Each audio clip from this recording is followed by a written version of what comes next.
Elsewhere is an arid land of deserts and rocky canyons where the sun shines warmly, always. It is home to the much-loved beast race known as the Khajiit, the cat people who can be encountered all around Tamriel, some even traveling as far as Skyrim to sell their wares. They make great merchants, hand-to-hand fighters, liars and thieves, although that's due to their innate abilities, not necessarily because they naturally enjoy or promote stealing. One thing they love is to sell moon sugar, which makes up an important part of their culture, diet, and because it can be refined into skooma, their economy. Elsewhere shares a border with Valenwood, and together these nations are in alliance with the Somerset Isles, home of the Altmer. All of these provinces are currently governed by the Thalmor. The Thalmor, being elven supremacists who hate men and wish to wipe their culture off the face of Tamriel, might seem a weird faction for the Khajiit of Elsewhere to align themselves with, and many people wonder why on earth would Elsewhere support the Thalmor so strongly? Do they also hate the races of men? Why would they want to help a nationalistic superpower who believes that elves, specifically high elves, are above all other races, even including the Khajiit themselves?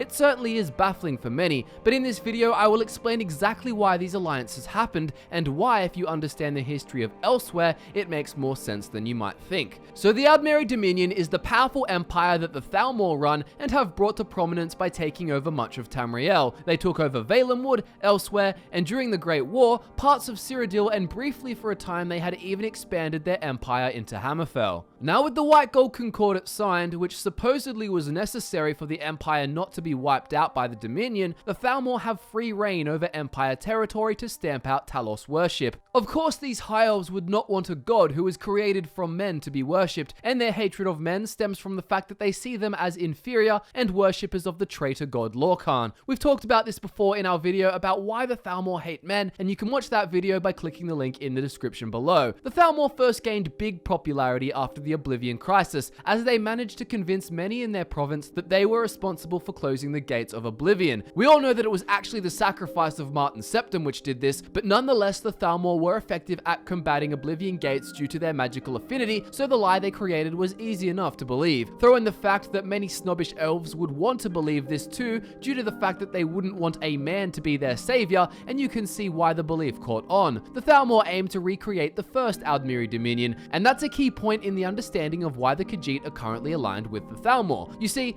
there have been 3 Aldmeri Dominions already, and in each and every one the Khajiit were allied with the High Elves of Somerset Isles and the Wood Elves of Valenwood, although they have had vicious fights with Valenwood before. The first Dominion started all the way back in the Second Era, in the year 580, during the Interregnum. Queen Aeren assumed the throne of Alinor and decided that she needed to do something to stop the land of Tamriel from falling prey to the foolish actions of younger races, to prevent the destructive nature of men from doing harm. She considered it the duty of the elves to do this. Elsewhere in Valenwood were facing problems at the time, and so the 3 provinces joined in a single alliance, aiming to claim Cyrodiil's ruby throne and eventually seize control of the entire continent of Tamriel. This was never successful, but it goes to show that the alliance between the Khajiit and the Aldmeri Dominion goes way back, and it isn't as random as new players of Skyrim might think. So perhaps you're not the biggest fan of the lore from Elder Scrolls Online and you want something a bit more solid. Well, there's actually the second Aldmeri Dominion, which was formed in the Second Era too, in the year 830. In a nutshell, the Somerset Isles conquered Valenwood over a dynastic dispute and established the Thalmor as the new government. Not all of the Bosmer were happy, but either way the Thalmor strengthened their hold over Valenwood and made allies with the Elsewhere Confederacy. They also made allies with the Sea Elves and some Reachmen, which is pretty rad if you ask me.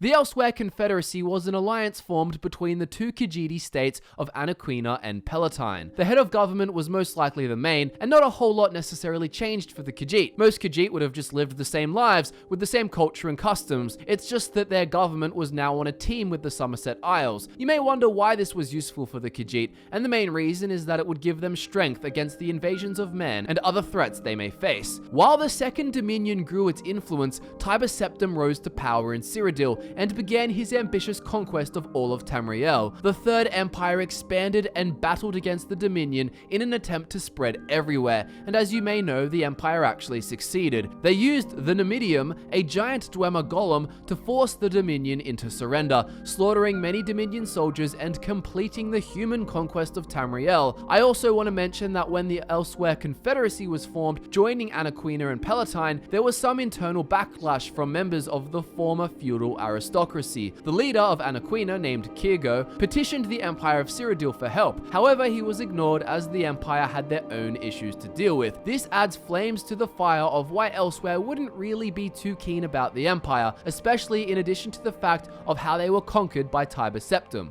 At the finish of the Second Era, Elsewhere had become a province belonging to the Empire. Moving into the Third Era, Elsewhere was ruled for a period of time that was actually quite stable and peaceful. However, like most peaceful societies, we know that they cannot last indefinitely. Along comes the Imperial Simulacrum, in which Uriel Septim VII was trapped in Oblivion by his battle mage Yeagar Tharn, who then used illusion magic to pretend to be him. After this went down, there was a weakening of the Empire's influence. Imagine being a Khajiit, knowing you've been controlled by the Empire, and then finding out that the leader of the entire continent you exist on has been an imposter for 10 years. You'd lose a lot of faith in them. Anyways, with the Empire's influence crumbling, smaller wars erupted all over Tamriel, one of them being the 5-year war between Valenwood and Elsewhere. This was in the Third Era between the years 395 and 399. The Khajiit slaughtered the Wood Elves for the most part and overall won the conflict, claiming both banks of the Xylo River. However, it was the Empire who basically made this territorial win obsolete via a reconciliation of the Khajiit province's border with the county of Leowyn. Obviously, this favored Cyrodiil and not Elsewhere. Fast forward to the year 433 and the Oblivion crisis goes down. With the Emperor killed by the Mythic Dawn and the Empire itself plagued by Oblivion gates all over Tamriel, the faction became weaker and weaker until eventually provinces began to secede from the Empire, regaining control of themselves or being governed by other factions. Elsewhere would eventually end up as one of these provinces. The Empire had failed them, but before the Empire had lost their grip on the Khajiits entirely, an event known as the Void Nights occurred. This happened in the Fourth Era between the years 98 and 100, and it involved Nirn's two moons, Massa and Secunda, disappearing from the sky. This was terrifying for all of Tamriel, but it was extremely detrimental to the Khajiit, as their entire culture and society revolves around the moon cycles. There are tons of different Khajiit breeds that are vastly different from each other, and what any given Khajiit is born as depends on the moons too. As you can imagine, things were ridiculously awful for the Khajiit. The Empire had refused to help them in the past, then it had conquered them, and then failed to look after them, allowing the Khajiit to have a war with Valenwood. The Thalmor had tried to help them by combining forces in an alliance to fight off the Empire, however they had failed. Now the one thing the Khajiits need more than anything else, the two moons in the sky, had disappeared, all while under the Empire's crumbling rule. Anyways, the conniving Thalmor then backed a coup which dissolved the Elsewhere Confederacy, returning it to the two original separate kingdoms of Anaquina and Palatine. They then became client states of the Aldmeri Dominion, meaning that the Thalmor could happily rule them, which is what happened because guess what? The Thalmor brought back the two moons, Massa and Secunda.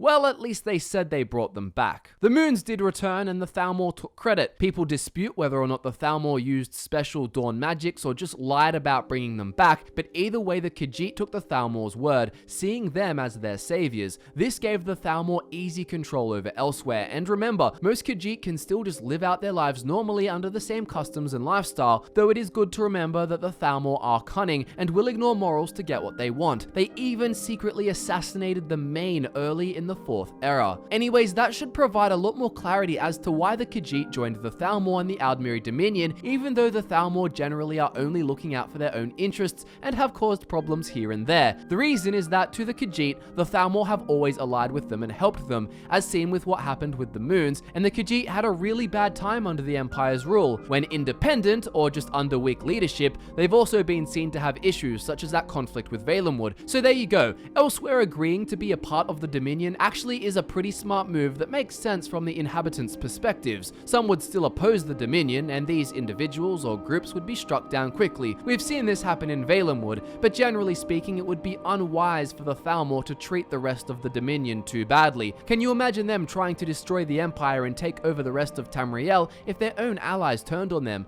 It wouldn't be good or smart, and if we know anything from studying the Thalmor, they're a pretty manipulative, intelligent group. I hope you learned something new from watching this video, and if you enjoyed it, please hit the subscribe button. If you want to follow us on social media for a good stalk, then head on down to the description where you can find all of the links you could ever need. My name is Michael, this was why the Khajiit joined the Aldmeri Dominion and the Thalmor, and I look forward to nerding out with you again very soon.